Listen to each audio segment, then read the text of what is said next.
Have you ever used orphans to study an experimental vaccine? Yes. Have you ever used the mentally handicapped to study an experimental vaccine? I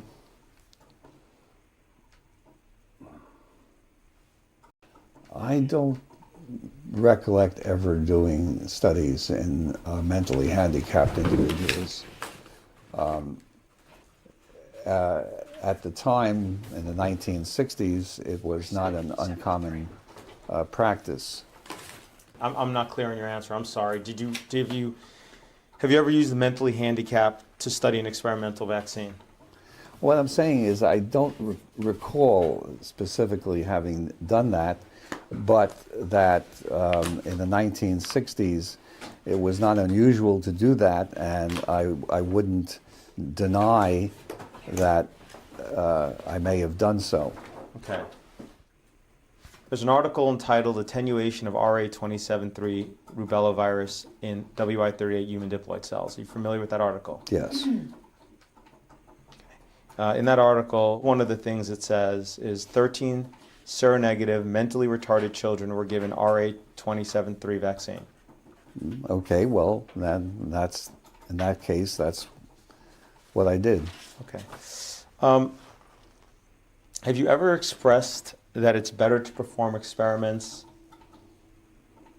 on those less likely to be able to contribute to society,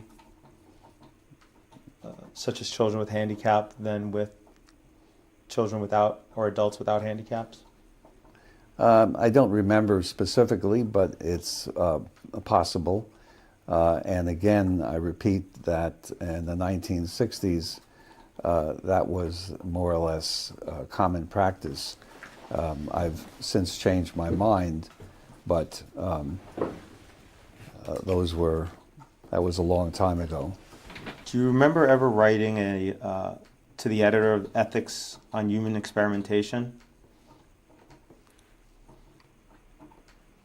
I don't remember specifically, but I may well have. Do you recognize this letter you wrote to the editor? Yes. Okay. Did you write this letter? Yes. Okay. Is one of the things you wrote, the question is whether we are to have experiments performed on fully functioning adults and on children who are potentially contributors to society, or to perform initial studies in children and adults who are human in form but not in social potential. Yes. Okay. It may be objected that this question implies a Nazi philosophy, but I do not think that it is difficult to distinguish non-functioning persons from members of ethnic, racial, economic, or other groups. Mm-hmm. Okay.